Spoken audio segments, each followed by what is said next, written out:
This episode of On the Line is presented to you by Living.fit, your one stop for all your fitness needs. Make sure you go download the app Living.fit today. Now here's the show.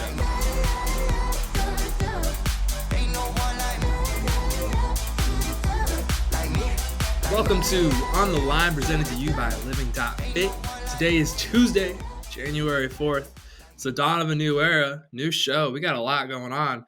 First and foremost, if you're watching at home, make sure you hit that subscribe button. If you're listening on Spotify, Apple, Deezer, Stitcher, whatever, make sure you hit that follow. So as I said, awesome show. We got Brian Scalabrine coming up here in just a second. Talk a lot about the NBA. We talk about him, Big Three, maybe retiring. He's got some chickens. I don't know. It was kind of all over the place. After that, we talk a little bit about the NFL. We talk a little bit about the whole Vikings social media video. If you don't know what I'm talking about, we'll talk about it. Then we talk about freeing Antonio Brown. After that, rank some UFC people. We rank the five breakout personalities, and then the five people that I think will, contend for a title or be close to contending to a title by the end of 2022 that maybe you've never heard of. So a lot of show, a lot of fun. Now here's Brian Scalabrine. So we got Brian Scalabrine, fan favorite, friend of the program, Vanilla Godzilla. How we doing, man? It's been a long time since we caught up. It has been. We were talking about the Bucks. We both love the Bucks. Like, it's weird how at the time we were like, man, I don't know. Other people were like, I don't know if the Bucks are going to win. And even I kind of felt like that at times, but they figured it out. They got it done. And but no, like, things have been good. I've been enjoying this NBA season. It's good to have fans back. I feel like everything is back to normal. I know it's weird because players are missing games because of COVID and stuff like that, but at least the timing of all this feels normal. It does feel normal. I will say it's hard to watch sometimes. I'll turn on a random NBA game and I'm like, who the fuck is that? Yeah. I didn't know. Like, Lance Stephenson's back on the Pacers. Like, the fuck? I thought his career was over. But hey, I'll take that. Well, I love Lance. So tell me if you look at it this way. Like, as long as it doesn't matter who's playing around the star players. If the star players are playing, I'm like totally good with it. I don't need to see. I get it. Like, those role players make a difference in trying to win or playoffs and all that stuff.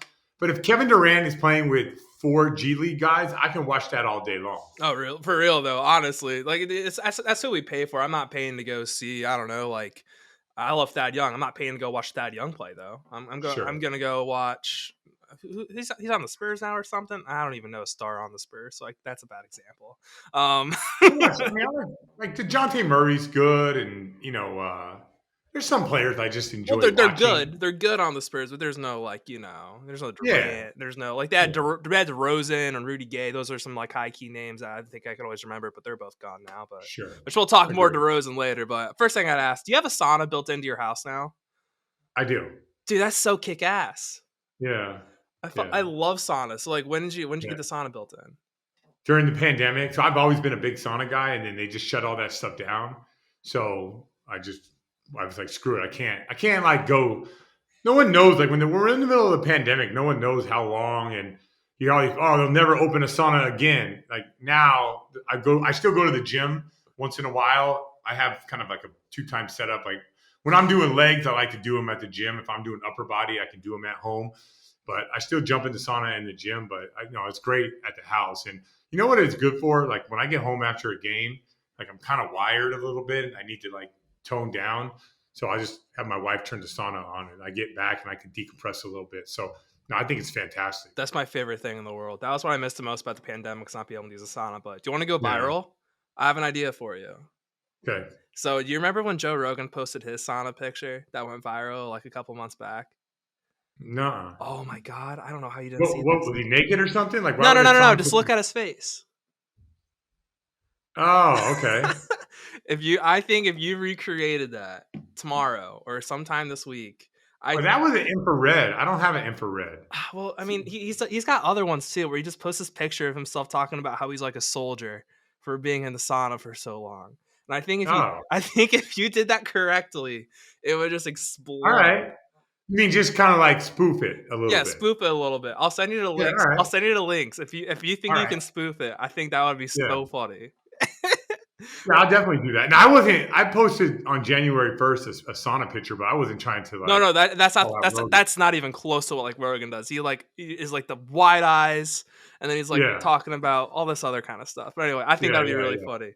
All right. The most important question I have, like that I've thought about for the past month, is how long did it take you guys to like figure out? How long is it taking you guys to start casually saying Enos Freedom instead of Enos Canner? Oh, like 2 weeks. And then he got out with, he's out with COVID. So I didn't have a chance to say it. I don't, where I get caught up, right? If he did something in the past, do I refer to him as his current name or his past name? I'm not sure. So if Ennis Cantor 2 seasons ago averages 16% of all rebounds, he gets a rebound percentage of 16%. Do I reference him as Ennis Freedom or do I reference him as 2 years ago Ennis Cantor got that? So I'm not sure what to do in this. And no one's given me an answer. I think you should just call him Freedom. I think That's everything what I is better believe. than call him Freedom. I Yeah. feel like the jokes write themselves with that too. Like LeBron posterizes Freedom, Freedom with another turnover, down goes Freedom. Just things That's pretty good. I should say that. I, But yeah. Yeah. There's no defense for freedom. no, it just writes itself. Correct. I mean, I get why you did it, but I mean, it's just there's so many funny things with that. For sure. I was listening to a couple podcasts you've done and some other stuff since we've last talked. Is Shaq really the most? Is he the scary? So he's the scariest person you've played against. Like, is there anyone else you're like, dude, that guy's scary as hell? No, Ron Artest is the scariest person. Well, he did Shaq punch a is, fan, so that makes sense. yeah, but yeah, Ron is legitimate. Like, I don't.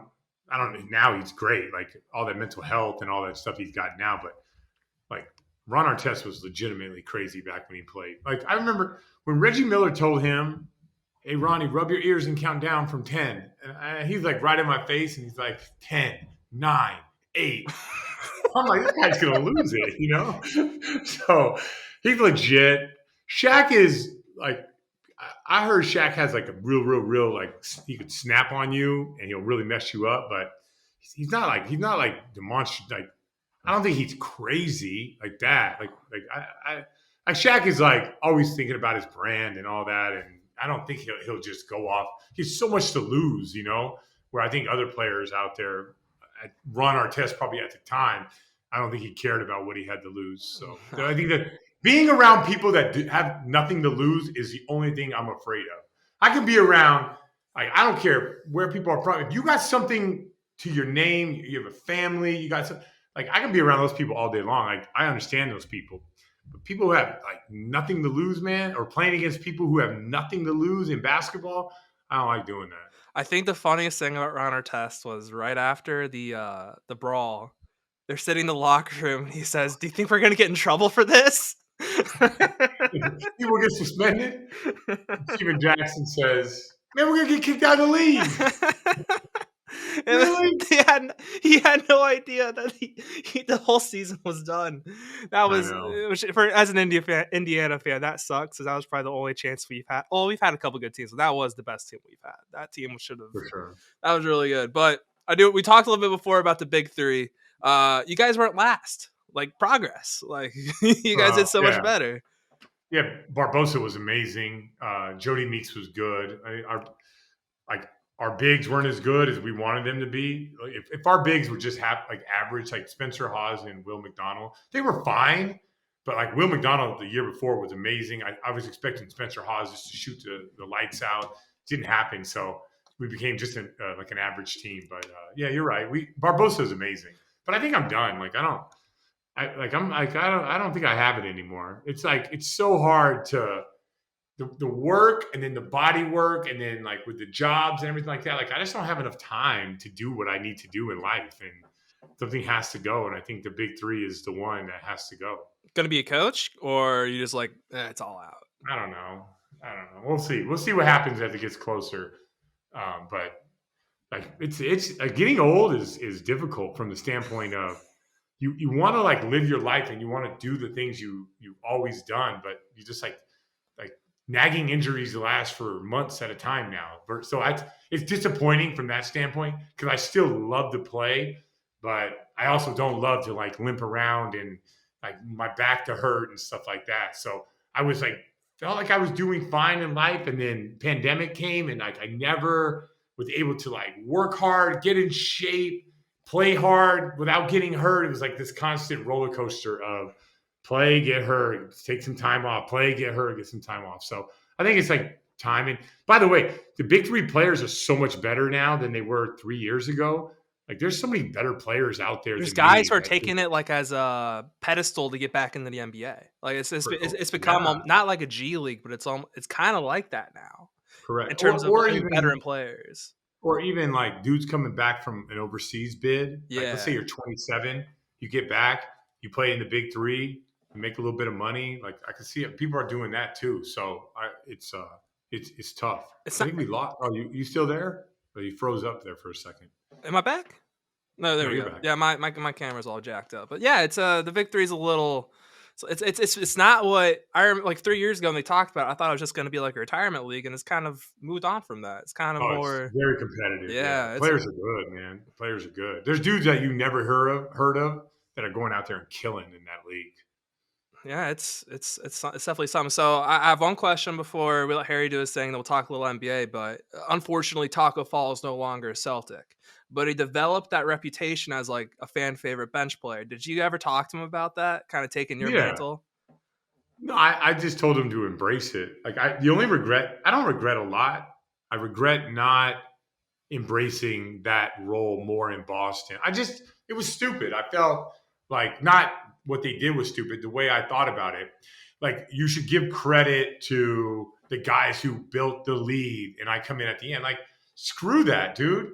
Like they got credit. They make $30 million. Like that's their credit. That's what they get. They're on all the commercials. Like I wish I would have embraced it. In Chicago, I fully embraced coming in, trying to get a bucket for people, like playing to the crowd. But I didn't do that in Boston. I wish I would have. But I told him just like enjoy all of it, man. And like and don't feel like it's like, oh man, this pressure. Just go out there and just play and like enjoy like the opportunity that you have. I'm telling you, I don't regret a lot in this world. And especially in my playing career, I feel like I kind of like ringed it out as far as like how much talent I had and what I got out of my life.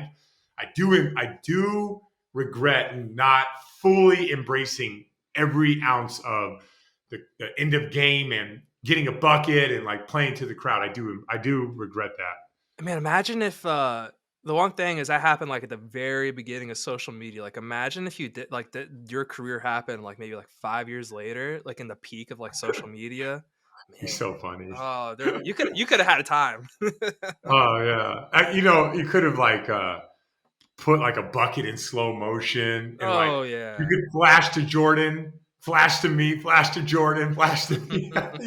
There's so much you can do with it now. Oh, for sure. I would have definitely hired a kid full time. Be like, yo, just go hard on this ham, right? And I fully would have been like, all right, let's do this. Let's flash Jordan, Bird, Magic, me, Jordan, Bird, Magic. Like I would have done all kinds of stuff like that. I saw a video yesterday of someone like doing side by side comparisons of you and Kobe doing like the exact same It's thing. great, Like, dude. oh, it's Great. so funny. So, as I said earlier, before we get more into NBA kind of stuff, I'm gonna let intern Harry do his little thing. As I've said, for those new to the program, never seen, Harry gets to ask a series of questions. All right. If you ask one question, you don't like it, you just gotta say you don't like it. But you go until you don't like a question, or Give me an until example. Ask Tommy a question that he might not like. Give me an example. Oh man, Like Tommy, let me see here. who'd you kiss on New Year's Day, New Year's Eve? all the Like homies, that. like I kiss all the Yeah. homies. Yeah, Yeah. stuff, something like that. Who's your least favorite Indiana Pacer right now? Yeah, there we thing, go, like that. Chris yeah. Johnson said he didn't like the question of who hit him the hardest. Yeah, So like, something like that. there's an example. All right, that's a bad question because I like all players. I'm getting like I got a little bit of social media beef with another announcer about Chris Paul, but I saw that. yeah. Just Why something is our like world so you love somebody or you hate somebody? I can like Paul as a leader, like him as a player, respect him as a winner, respect him as an all 75 guy, and call him out for bullying the ref and acting like a child during the game.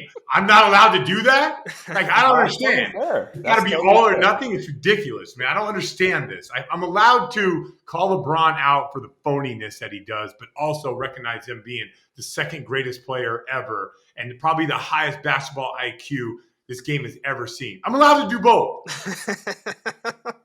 Fair enough, yeah.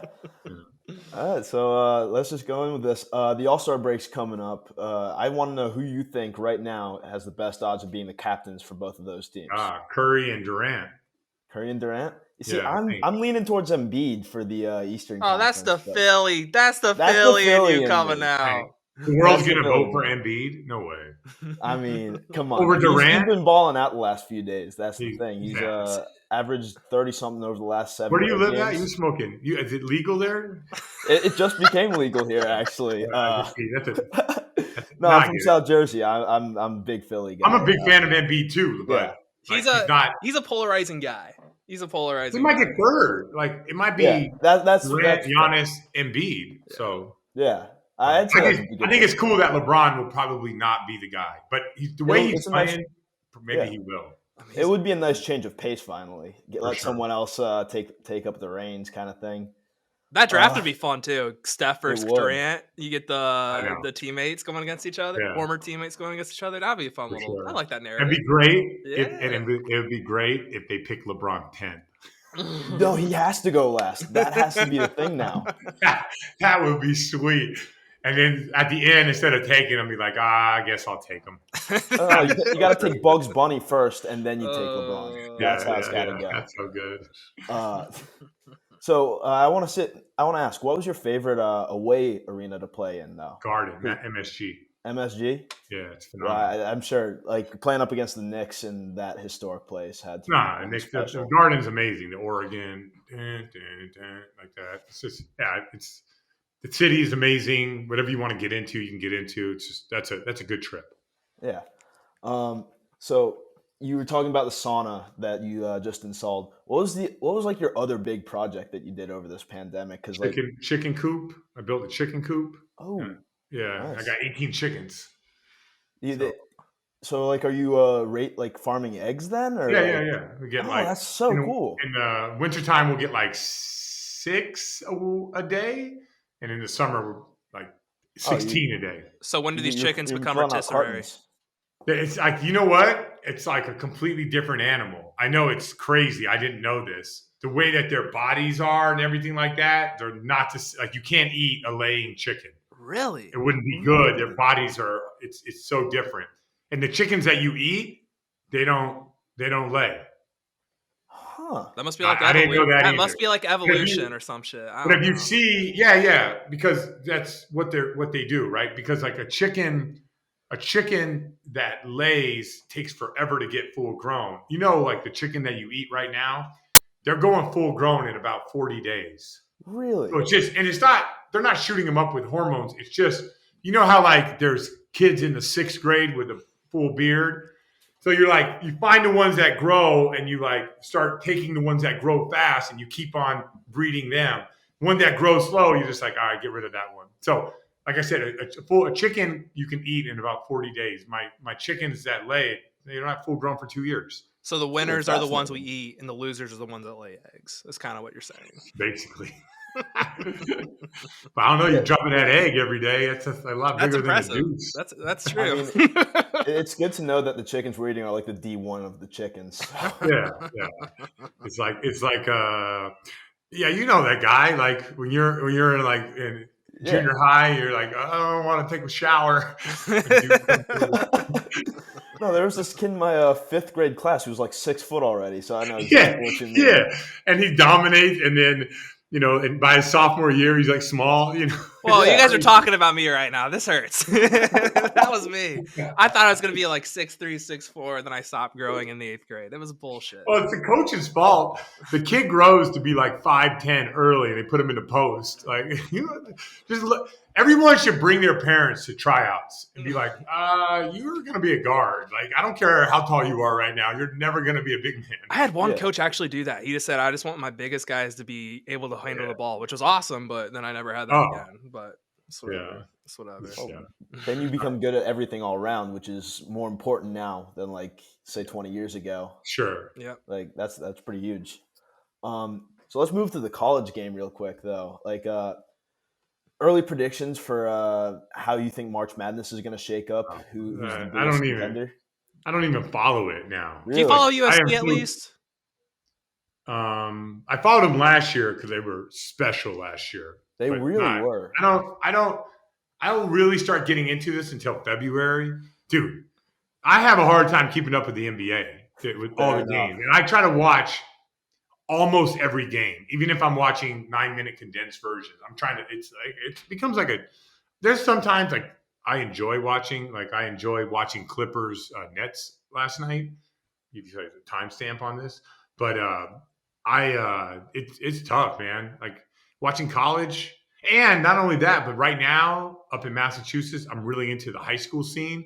So I follow like 4 teams around. I try to watch as many live games as I can, or go to practice. So I have no time to watch the college game. So speaking of the high school game, then what teams are you following really up there? Like, how is it going? Like, yes, so St. Sebastian's, he's in 8th grade, but he's a repeat 8th grader. His name is AJ DeBista, and he's phenomenal. And Cooper Flagg up in Maine, when they come down to like Portland, Maine, I'll drive up there and watch. He's like a top 15-year-old in America. I watch Nobles, Wellesley and Natick and Newton. This little league right here has a few players that I work with. So it's just players who I know and I want to see them play at least one time. It gives you like if I demand something from a team that I work with, if I see them play, they recognize that it's a I'm building like emotional deposits, right? Because when I demand something from them, you don't even watch me play. Why would you do that? So, and once you're into it and you start watting games, I like it. Are you going to start an AAU team?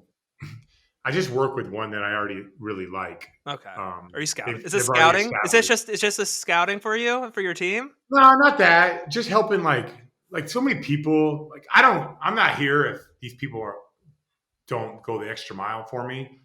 And I'm from Seattle, where it's a very inclusive community when it comes to basketball. Like the Sonics were really inclusive in the community to get young players to get better, and they would invite me to come to their practices and stuff like that. So I'm kind of like in that mode right now where I'm kind of paying back to these kids. And the ones that show like real promise and real dedication, then I'll go the extra mile for those kids. Wow. Yeah. It's scouting the future for the NBA as well. Then big college gig. You never know. No, never know. When they're that young, you just really don't. You never know. Yeah. Dude, it's all about the mind at that point. It's all about like resiliency and toughness, and it's tough, man. It's tough to be good. Yeah. And there's no path. There's no one path to making the NBA. There's 100,000 different paths that you can take. That's really cool. So speaking of Seattle, another quick little pivot. Have you been paying attention at all to the Seattle Kraken in their? I saw that they lost last night.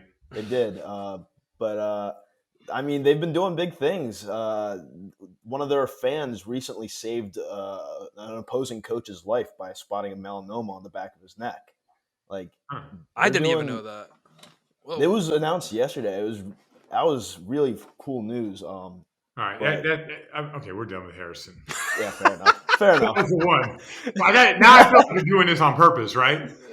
Maybe. I don't know. I'm just a big hockey guy, and that was you said Seattle. I feel like it's almost like a stick. Like you're like trying to be random on purpose. Yeah. Okay. No, you never know what's going on in my head. I tell him to purposely just not tell me the questions too. So I'm just like, just get whatever you want. We'll figure. Yeah. We'll see what happens. Yeah.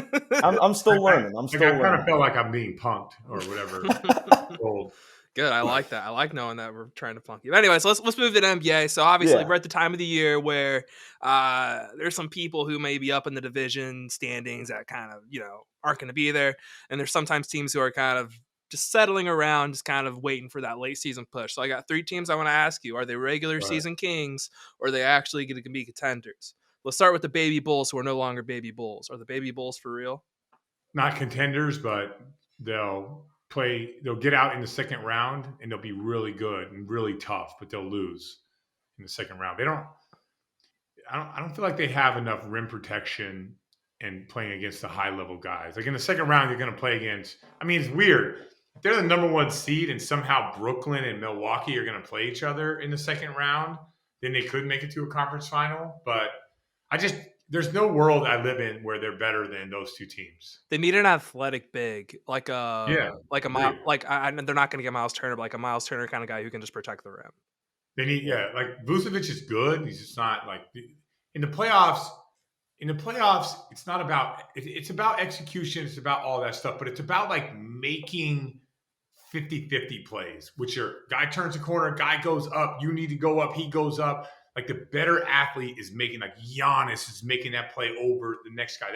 You need to have like a freakish factor, and phenomenal team, well coached, depth is insane. Get contributions from Ayo Dosunmu, one of my favorite players in the league right now, which always goes hit and miss with guys, but they're not freaky enough for me. Not enough athleticism, length, where they're just like, wow, what are you going to do about this? This is why, like, you can look at the Bucks and you could say, oh man, what are they doing? What about this guy?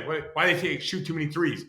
They're freaky, man. They're freaky long and athletic defensively. They're big, they're strong, they're physical. That freaky factor right there is the reason why they'll probably end up going to the finals again. They're also one of those teams who just doesn't care until, well, they do care, but they've learned you don't really need to worry about anything until about February, March, and that's when we really start putting everything together. Then April should start to peak. Then Giannis can turn it on and really just dominate from then on out because Giannis is Giannis. Yeah, and we saw that last year. He dominated DeAndre Ayton, who was his own like freaky factor in blocking shots and dominating the paint. But Giannis is just, it's hard to come for anybody to come up to that level. It's just hard. He's special. I feel like he's gonna be one of those guys that we're gonna look back on years from now and be like, man, we really didn't appreciate that guy, and like how special, like not just in freakish ways, but like just how good he is. But next team I want to ask about is a team that I think they did this last year. I don't think they made it as deep this time last year. Is the Cavs? Are the Cavs for real? Are they actually going to make the playoffs? Ooh. Oh yeah, they're going to be a playoff team. I mean, what's for real is their two bigs and their rim protection. So, like speaking of freaky, like a freaky factor, right? They have that. Like Mobley and Allen are amazing. They block shots, they make people miss, and they don't foul. So that's a part of it. But I think they're going to miss Rubio a lot. Darius Garland is allowed to do whatever he wants to do and kind of like settle in. And he settles in because he doesn't have to run a team. There's like a big responsibility to running a team. And then there's responsibility almost similar to the way LeBron, I'm not comparing LeBron to Rubio, but remember how like he allowed Kyrie just to like be Kyrie. You don't have to run. You don't have to be a leader. You don't have to get other people involved. Just go out there and hoop. So like Rubio kind of allowed Garland to do that. So Rubio being out is going to hurt them. I know they got Rondo, but Rondo can't defend at the level you have to defend at now to be good enough to be able to play like 35 minutes or 30 minutes. So I do think that, the guy, if I was them, I would have traded for Dennis Schroeder instead of Rondo. I think you could have got him for roughly nothing. And the Celtics might be looking to get rid of him to go get more Peyton Pritchard. I'm not saying that's what they're doing. I'm just saying I would have made a more aggressive push towards Dennis Schroeder. And they still might. They might. It's one of those teams where kind of like I thought, what was it? Like Rondo can't. The age is starting to show with them, but yeah, it was like the Rubio loss. That's going to hurt them going forward. Hurt big time. It's going to hurt. I don't know if we're going to see it right away. Yeah, Schroeder would have been a great addition. I feel like he would have really picked up his game on the Cavs too. Really, for sure, what kind of player he is, rebounding from last year, especially. For sure. Okay, so there's one more team that is I want to ask about, and that's the Grizzlies. Are the Grizzlies going to be contenders, or are they another regular season king? No, I mean, it's hard to be a contender, but they're gonna like. I wouldn't surprise me if somehow, let's say their Warriors are 1 and they're 4, and they play the Warriors. It wouldn't surprise me at all if they went up like 2-1 on the Warriors, but they're not going to beat the Golden State Warriors. So I don't think that I don't think they'll beat Phoenix. I don't think they'll beat the Warriors, but I think they're like better than Dallas. I think they're better than. I think they would beat the Lakers. With I think a lot of people beat the Lakers, which yeah, I think a lot of people beat the Lakers. Yeah, I'm not high on the Lakers, but a lot of people think they're going to turn it around in the playoff. Lakers aren't better than Utah, uh, Golden State, or Phoenix, but they do have LeBron, and it's not easy to beat LeBron. No. And if Anthony Davis gets back, he'll be fine. But like those three teams are so elite, there's no way they're going to beat those teams. There's nothing worse. There's nothing worse than NBA Twitter being right about something, and that is the fact that Russell Westbrook and LeBron just don't fit. It's a terrible fit. Yeah, I mean, everyone. I mean, real basketball people could have told you that. Westbrook is not. You're taking away like LeBron's greatest skill, which is his mind, running the team, and getting other people involved. Like I get it, like he scores 30, but when he's at his best, he has shooters around, some type of rim running big. Why would you take that away and put the ball? Like it doesn't. They don't complement. I think Westbrook will get traded because he has a $47 million option next year. It basically means the Lakers have no flexibility if they have him. So I think he'll get traded. I think the Lakers might roll the dice on like a guy like John Wall. I would love that. I would love that. Just we don't know if John Wall will work, but we know that Russell Westbrook won't. I want John Wall back in the league so bad. Like he's now healthy. Like we're sorely missing him. He needs to be playing. Yeah, he's one of those guys. He's a guy everyone has forgotten about because he had those last couple years in Washington couldn't play because he's hurt, and then he played for the Rockets a little bit last year, but he showed little flashes. Like I think he can still. Him with LeBron will be good. Yeah, that would be really good. I would like that. That'd be the exact kind of thing to help rehabilitate his career too. Yeah, and it'd be interesting if Houston would want to do that and have Westbrook around the young guys, but they don't seem very happy with the. I mean, do you see what happened last night? With who? With the Rockets. Yeah. Like they need somebody, some veteran to like show these kids like.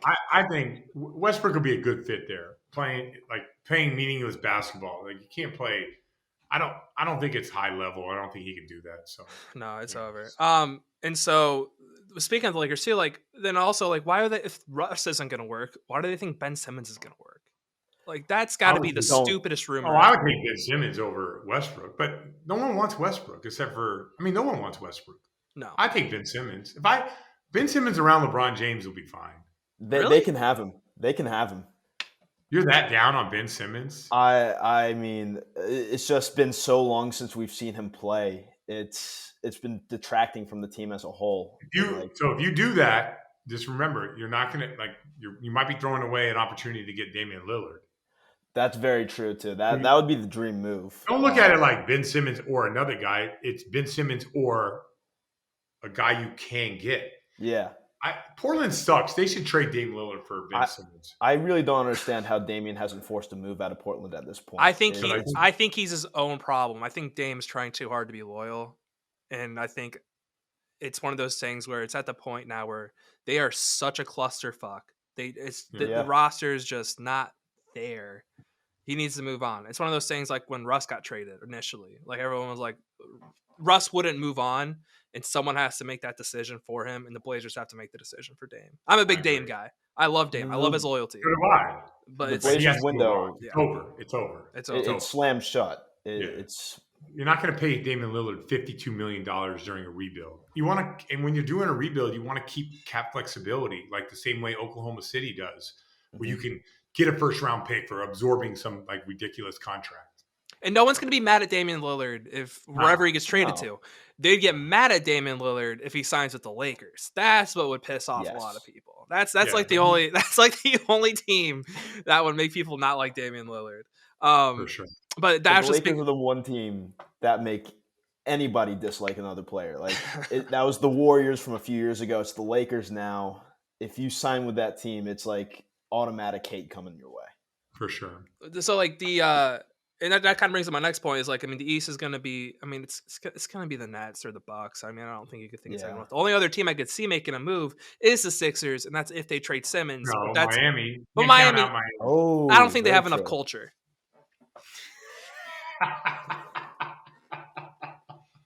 That's all I talk about. Miami, you can't ever write those guys off. You just can't. They're like, no, you can't. But I don't think they'll beat these teams, but they got veteran players. They got a good coach. You can't write them off. They got the pieces. Never write out Jimmy Butler. Never write out Jimmy No, Butler. you can never write out Jimmy Butler, but I'm going to just because of the Bucks and the Nets. And I just think I like the Sixers if they trade Simmons for the right guy, which I don't know why they didn't take the trade with Sacramento. I don't know. There was like should've. it was like Buddy Hield, De'Aaron Fox, and like a first or two, and they said that wasn't enough. I don't know why you don't take that because I think that That was immediately makes absolutely them enough. like really, really. That makes Sixers like scary. Like they would be so good. De'Aaron Fox is so good.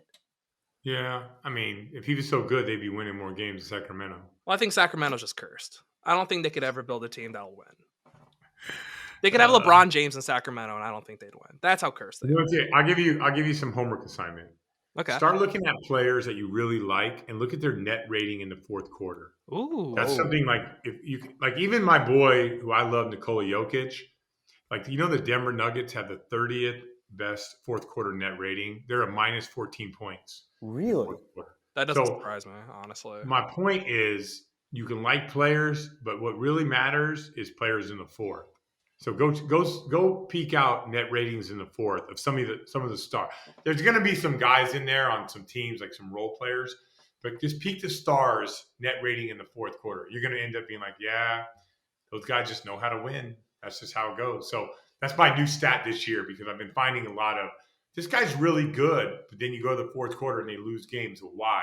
Because in the fourth quarter, for whatever reason, like they're supposed to go up 2 levels and they just stay the same. And that's a problem. By the way, the guy who I was just destroying earlier, Chris Paul, very good. Very, very, very good net rating in the fourth quarter. He's very good. That's why he's an all-time great. Oh, yeah.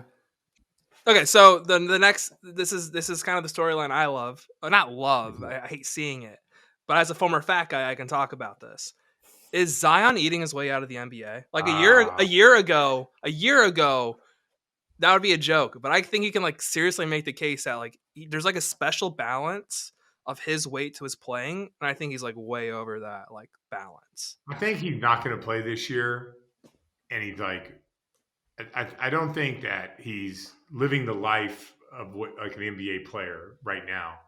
I don't think he'd look. I think he's looking at it like, okay, I'm not going to play this offseason. We got to get going. I'm just going to enjoy myself, and then. But I don't know how that works for a guy like that. Like it's unprecedented. We've never had a Zion Williamson. He creates so much force. He's so big. He's so explosive. He torques his body, jumping one way then the other way. So I think he's rolling the dice a little bit. But if this offseason hires a chef and does all that stuff, then yeah. But don't look at him. He's not playing this year. No, he's not. I think they knew. I think they're going to tank. They're going to try to get another guy. And he's going to like think about it. If you're in New Orleans and Zion has the opportunity to sign an extension, like would you sign him to an extension? No. This is his third year. No, not right now. I think they will. Well, they're going to. But to be fair, the thing of a lineup of like, let's say you get like a kid like Paulo Banchero or however he changed his name now. Yeah. Then you just all you need is find a point guard, and then you have Ingram, Banchero, Zion, and then that would be a great lineup. But I don't know. Agree. I don't know. And they have Valanciunas, who's still pretty good. No, he is. Yes, definitely still pretty good. But I do think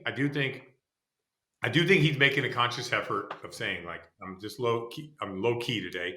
He doesn't have a great body to begin with, so if he's not like pushing it to the limits, he's probably always going to be heavy. So when it's time to start thinning out and all that, diet and all that, I think he's just going to have to live his life like that, and I think he will.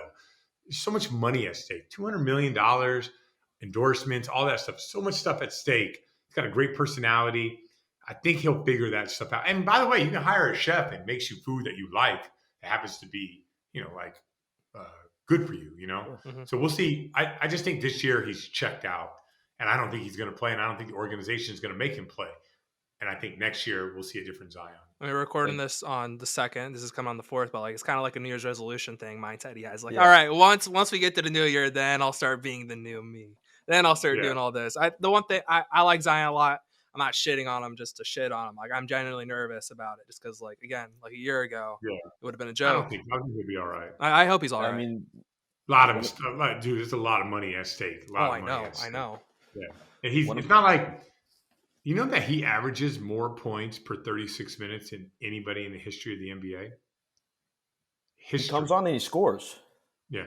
More than Wilt Chamberlain Jesus. for That is impressive. Having Just all-time a pure average. talent. All time. Because Wilt had a few years where he averaged like 14 points a game, right? No, yeah. For 36 minutes, Zion scores and averages more points than any player in NBA history. So he's good enough. You just got to like take care of his body. But, that checks out. But speaking of go, I got to go. You- So Tommy, hit me up. month or so, bang this out again. Wait, Harrison. I want one thing before I let you go. All right, let's do it. Well, actually, two things, and they're very quick. Number one, last year, the last time we talked, I said the Timberwolves are on the right track. They are 9th in the West. Can I get an apology? Because you told me to fuck off with that. Well, how about this? Did we ever expect that the teams out west would be this effing bad? No, we did fair. not. We did not expect that. So that's No. true. Who's good? Being ninth, you can look at it like this. They're number one. Yay, we're number one of the teams that suck. That's what they really are. Okay, that's true. Of all the teams that suck, we're the best team that sucks. That's what you're really saying to me. Yes. Yeah. I'll take pride. I'll take that. And then the last question. I thought Sacramento would be better, but no, the West is the bottom of the West is disgusting. Go ahead. The East and West flipped. They did. Yeah. So For sure. last question. So I know you got to go. When is Scal's Vodka Lemonade coming to Chicago? Ooh. So we're getting into Puff. You ever heard of Go Puff? Yes. Yeah. We're getting into Go Puff. So we just feel like there'll be a lot of lush. So we're like kind of making this announcement, and by then you could do everything. Someone will deliver it to your door. That's huge. So, yeah. That's absolutely huge. As someone who that's like our next step. So I don't know if we'll be in Chicago liquor store like but we're gonna be on Go Puff. Oh, okay. So it's not going to be like in a store. You have to buy from the app. Yeah, you go on there. You're like, I need alcohol. Oh, look at this, 18%. Let's go. Oh yeah. So we're working on that. And once we're in that, it'll go Miami, like all the places that Go Puff has, which is I think Chicago is one of them. Yeah. Bam. There we go. Yeah, Should I'll be say. middle of this month, and a like big launch for the spring. And we're adding new flavors, so it's gonna get better. Ooh, okay. forward to I want it. to say Chicago loves you, so like they'll buy. Yeah, They'll buy. yeah. There So we go. I gotta. All right. We're gonna add some new flavors. You get like a variety pack. We're going another step. Not like we're not taking 10 steps forward. We're like taking one step forward. Baby steps. It Baby can't all steps. happen. It can't all happen at once. So obviously, Scal's got to go. So for all of us, see you in a sec. Peace. Want to once again thank the sponsor of the show, Living.fit. It's that time of the year again, and Living.fit is your spot to help achieve all those New Year resolutions. Living.fit is a health and wellness company that will help you achieve all your goals, from building muscle, losing fat, and maybe trimming up that dad bod you've been accumulating over the years. Not only are there workout programs that we can help with your nutrition and build out your home gym. If you're a trainer looking to get certified in kettlebell or battle rope movements, we're the place to be. Make sure you go visit the website or download the app Living.fit today. Now back to the show. So that was a great interview with Brian Scalabrine. Always great having him on the show. I mean, he's a friend of the program. Coming on again, as he said here, like in a month or two. Who knows? Probably trade deadline again for the playoffs. So let's go ahead and get into this NFL. But before we get into the NFL, if you're on Twitter, you're on social media, Vikings, woof. Oh What? God. What a video. What a video. So Harry actually is the one who sent it to me. Again, if you haven't watched it, we're going to be posting it. This is going to be on right. If you're not watching, it's being played right now. Look this up.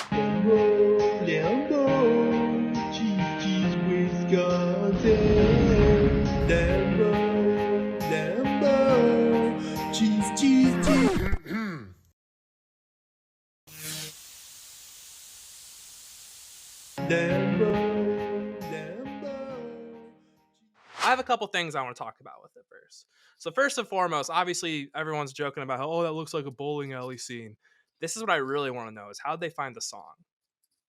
Yeah, where did that come from? Did they have someone? I think they sing it locked in an the intern studio? into a closet and they had the Oh intern my sing the song. God.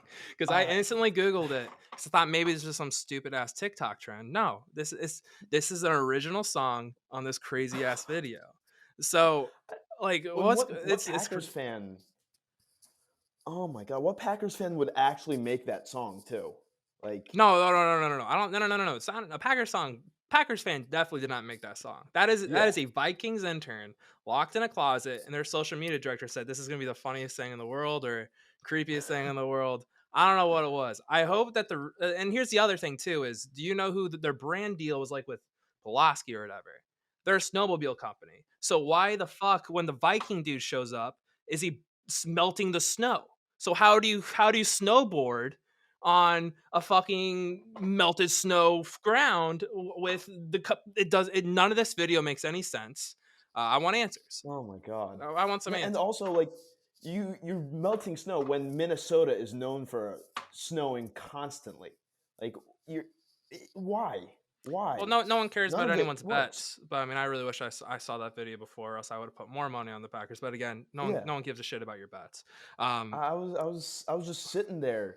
I was scrolling Twitter before the game, just like looking through, and I didn't have the sound on the first time, and I just see the video, and I'm like, oh my god, what kind of crack were they smoking when they made they're this very thing? lucky that Antonio Brown had his little charade. Which let's just go ahead and get Yeah. into that. Man, what a performance. I'm happy we have finally freed Antonio Brown. He claims he was Give him hurt. an Oscar. Others claim he just was mad he wasn't getting the ball. I personally think he's upset about the relationship that Tom Brady has with Rob Gronkowski. I think he misses living at home with Tom Brady. I think he misses their little snuggles. I think he just wanted a little smooch from Yeah, Tom. he He wanted misses it. He's the same kind jealous. of smooch. He wanted the same kind of smooch that he gives his kids. Exactly. He misses that little Tom Brady love. But no, Yeah, no, for real though, I think most of it is because what I've seen, and I actually think the real reason is the incentives. I don't know if you saw this around. I did. He's really close to his incentives, and they're like limiting his targets or some shit like that. But it's very prominent in the NFL, and for some organizations they'll limit that kind of stuff when their roster and their cap is kind of all fucked up. Yeah. So that's probably the reason. But as far as I'm concerned, it's because he just wants a little smooch. What it was, all things combined, that was $999,999 he just missed out on, right? It's Something about like that. a decent amount of money that he's going to need in about 6 months. But Yeah. a little update though on him.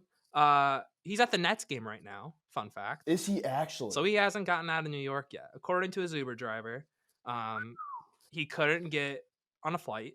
He didn't want to get on a flight or whatever. So I don't know. He's stuck in New York.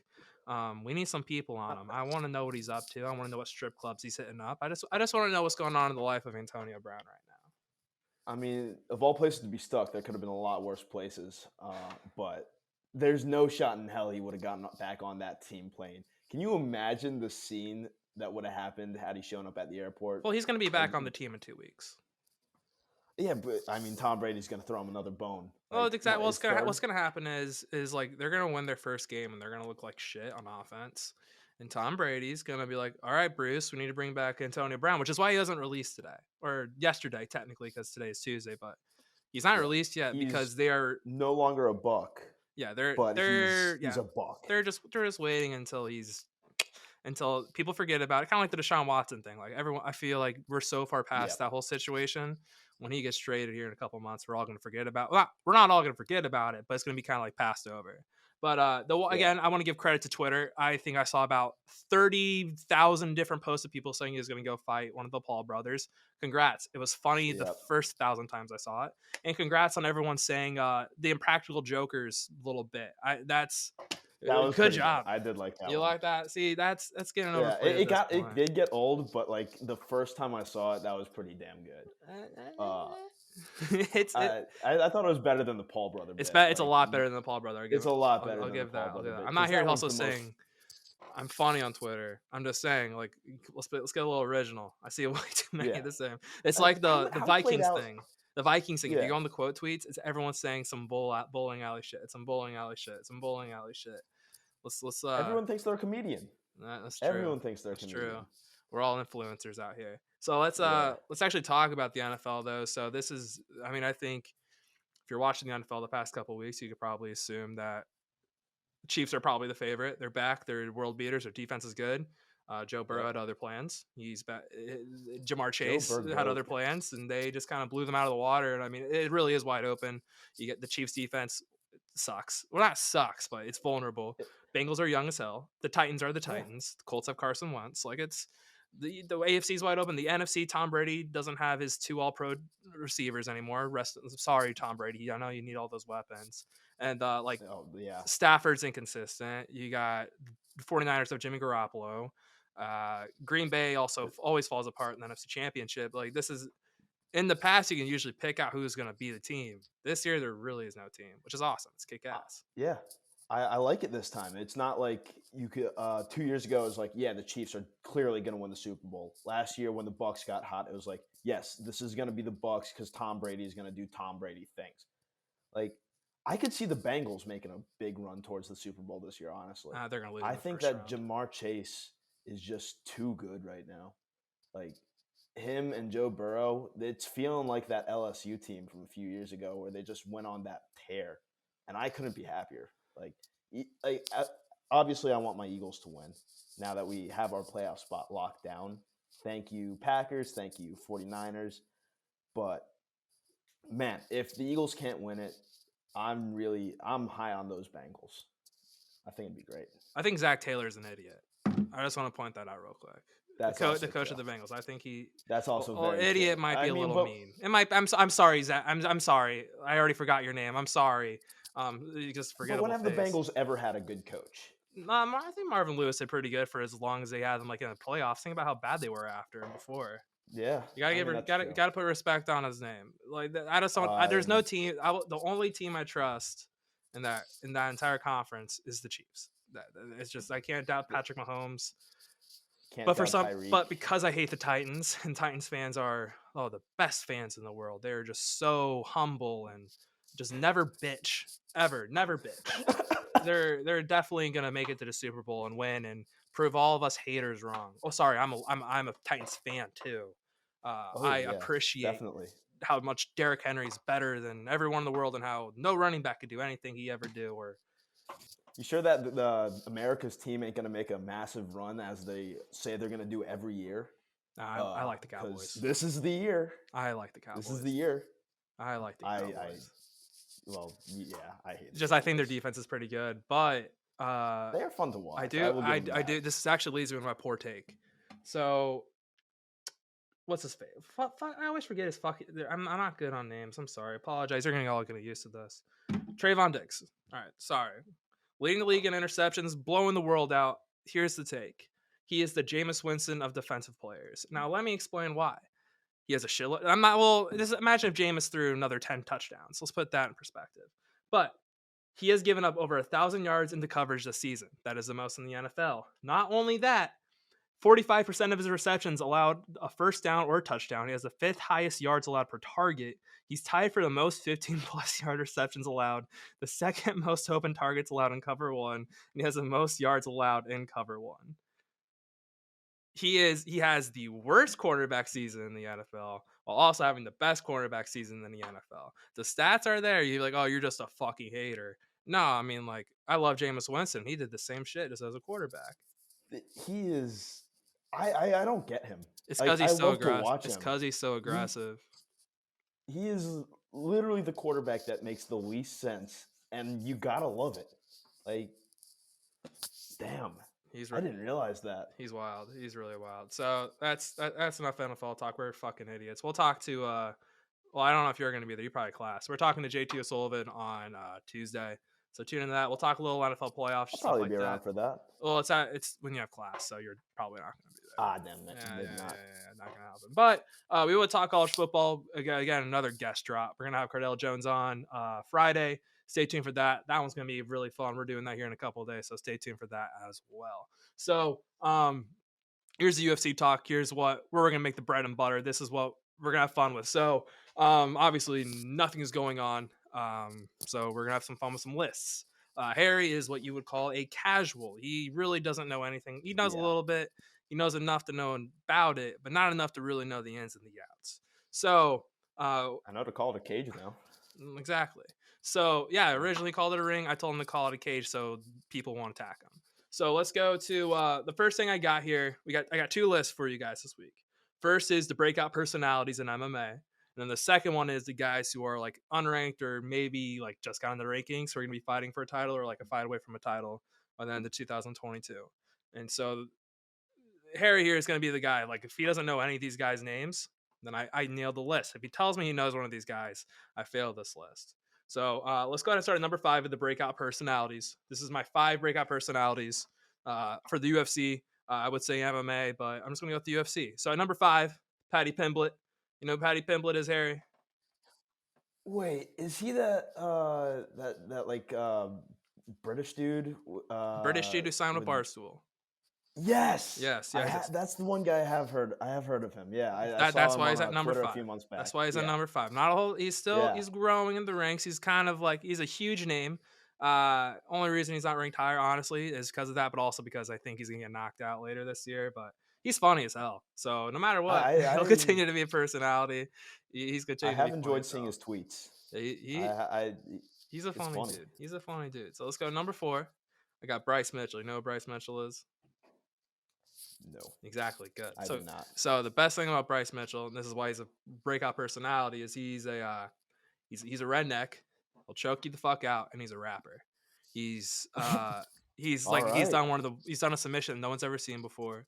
He's again another funny motherfucker, but he's a crazy dude. He's a great personality. He'll be a fun follow this year as he gets to fight again after taking about a year or so off. At number 3 on my list, 3 of breakout personalities are the Twitter bots who think knockouts are boring.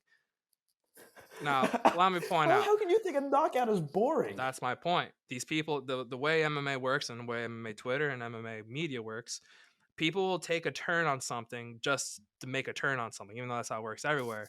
But there are bots out there who think that it's not technical enough if someone gets knocked out, and they think that it's Mickey Mouse. That's some BS. So that's why they are breakout personalities, because I didn't think I'd ever see the day where they said getting knocked the fuck out is boring. That's human nature is to love watching someone get knocked the fuck out. So let's move on to number 2. Wait, what'd you guys say? Yeah, even when I wasn't like in high school and I wasn't the biggest UFC guy or MMA guy, I would always go on YouTube and like look up the biggest knockouts, like just to watch the KOs. Like, see, after I played the video game, that was my next step in my evolution. Number 2 though on my list is Sean Strickland. So Sean Strickland is a former neo-Nazi who has an urge to kill people. I think a lot of that is a character bit. If it's a character bit or not, it's still funny as hell because he's crazy. Every interview he talks about he wants to murder someone. He's actually a really good fighter. He's fighting Jack Hermanson here in a month or so. That'll be a good test. I want to see his jiu-jitsu, see if he can escape from Hermanson. But I mean, if he wins that, I mean, he's a good stylistic matchup for a lot of those guys. So he's a name to watch out for. He's definitely a character. So at number 1, I got whoever won the main event the last week. So every single time someone wins a main event, all they talk about for that week after is how it's just that person's going to win the next title, blah, blah, blah, blah, blah, blah, blah. And it never works out like that. They're not, we hype these guys up because you see him fight once, like Bilal Muhammad. Remember the name. He beat Stephen Thompson, and now everyone's saying he's going to beat Kamaru Usman. Let's chill out. So just to recap the list, at number 5, Paddy Pimblett. Then we got Bryce Mitchell. Then we got the Twitter bots who think knockouts are boring. Sean Strickland, and then whoever won the most recent main event. So there you go. That's your 5 list of breakout athletes, breakout fighters. But that was a little more fun. I'm gonna get into my serious list so you guys actually know I know what the fuck I'm talking about. So, or you're probably still gonna call me a fucking doofus. So this list is the 5 guys who are going to be fighting for a title by the end of the year, or at least be kind of close. So I'm gonna be blunt. I had no idea who the fuck to put at 5. So I put Chaos Williams purely off the fact that I love his name. His name's Chaos Williams. Like that's a kick-ass fighting name. And also he has the touch of death. He has a touch of death. So I don't know how his ground game's gonna be. Pretty sure it's sus. Hopefully he's a fun guy to watch fight. And again, name kick-ass. Number 4, Alex Pereira. You know who Alex Pereira is? Again, sounds familiar. Okay, good. I don't think you know anyone else the rest of the way through then. So fair enough. This is the guy everyone knows. So if you pay attention to UFC, this is the guy they always show a video of knocking out Israel Adesanya. And so what you're going to see is as he continues his way through the ranks, they're going to keep showing this fucking video. And the way the UFC works, if you haven't caught on, is if they have someone they want to fight another person, they're going to make sure it happens. So they're going to they're going to give him stylistically good matchups, and they're going to try to make it so he can fight Izzy. The only problem is I don't think his ground game is very good. So when he gets up to those grapplers, if they make him fight grapplers, I think he's fucked, and he's not actually going to get to Izzy. But there is that chance so that he avoids those grapplers and he can't make his way up to Izzy. If they do that, I mean, shit, who knows what'll happen? But that could happen by the end of 2022. We'll see. He already has a ranked fight.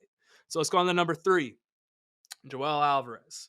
Now, the only thing holding him back from getting to a title is the scale. He hasn't weighed in on weight in a couple of years, like over a year. So if he can figure out the weight, this dude's a badass though. So he walked through Thiago Moises and like a round, and it literally like butter. Yeah, Thiago Moises couldn't do shit to him. He just elbowed him to death. So he's got all the tools. He's got the ground game. He's got the striking.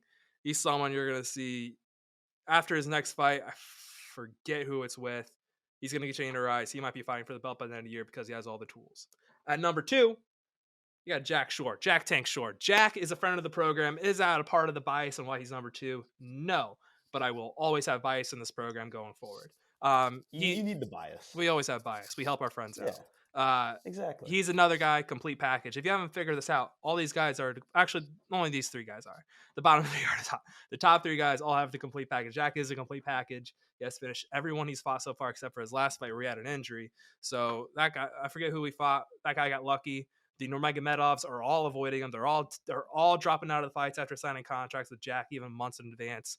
No one advice for next time we talk to him too is to never sign a contract with them until he's ranked. But he is the truth. He is really, really, really good. He could be the next British champ. And at number 1, Ilia Topuria. So he's actually coming on the show later in a couple weeks. No big deal. No big deal at all. But he really is the truth. He has hands. He's got strength. He's got wrestling. He's got everything you could want. He's how do I put it this way? He can finish it anywhere. He's a terrible matchup for a lot of the division. It's one of those things where he's a really good all-around fighter, and he's gonna fuck up Mavzar Ivolyov, wherever he's fighting a Russian. This dude just is a decision machine. Ilia's gonna fuck him up, and I can't wait to talk to him about it here in about a week or 2 about how he's gonna fuck him up. So it's gonna be a lot. He's do you remember the guy who's like rolling around? Like there was a fight card. I think it was a Connor card against Dustin. There's a guy who's like rolling around on the ground, just trying to go for ankle locks. Yeah. Vaguely. Right. He was fighting Ilia Topuria, and then he just fucking hammer fisted him to death. Man, I will say that the one thing that I remember from the Connor Dustin was just the vicious knockout that Connor had on him. So Connor? Wait. Oh, I misheard completely there. Connor hasn't knocked anyone out in like 4 years. I thought you were talking about Connor Cowboy. Dude, that was over a year ago. That was 2 years ago. Almost 3. Wait. That was at the beginning of 2020. How much I know. No, I'm talking about Dustin Connor, like back in July. Oh man, yeah. My brain. See, this is part of the process. UFC. Casual. This is part of the process. You are casual. We're gonna teach you. We're gonna guide you through. That is my goal. I'm gonna teach you. Cause you're like my audience. You're like the audience. I'm gonna I'm going to turn you into a fan because this stuff is addicting. It's got all the drama. Right now, there's some drama. Like there's always a contract drama. Like for instance, we got John Jones coming here eventually. He said he's gonna fight in 2022. He's like, I would have put him as a breakout personality just for the jokes. That he was on the honorable mentions list just because he hasn't fought in almost 2 years. I thought he was retired. No, he's never. Oh no. He beat his wife the other day. He beat his wife like 2-3 months ago. So that means he's getting ready for another fight. Oh Jesus! And that's how he works. So I'm excited for him. Right. He's actually the guy who got me into it. But other than that, that's pretty much all we got for the show today. Pretty kick ass. Right? Yeah. Nice start to the show. Nice start to the year. As I said, we got Cardell Jones coming on Friday. That's going to be a lot of fun. Haven't done the interview yet. It'll be fun, though. I'm excited. Gotta love Cardell. Oh, I gotta love Cardell. Any last words from you, Harry? Eagles playoffs. Joel just dropped a triple-double. Good times all around, and I'm looking forward to learning more about UFC. Just plain and simple. All right. I mean, I have nothing. All my teams fucking suck. Well, not suck, but they're all losing. So Who knows? We'll see what happens. Carson Wentz. Oh, whoa! Don't talk shit about my. Hey, I can say it as I can say it as he played for my team. He's an interesting. You guys guy. bullied him out of the city. I won't. We take did. That. I won't. We I won't bullied. take that slander from my quarterback. I mean, we bullied the hell out of Carson. We're bullying the hell out of Ben. It's just Philadelphia. That's all you guys all do. You guys literally bully Nick Sirianni into becoming a running football team. Bullying works. Bullying. That's all. I am as a bullying survivor. I am an advocate of bullying. Everyone should bully each other. It builds character. So yeah, that's all we got for the show. Talk to you guys Friday.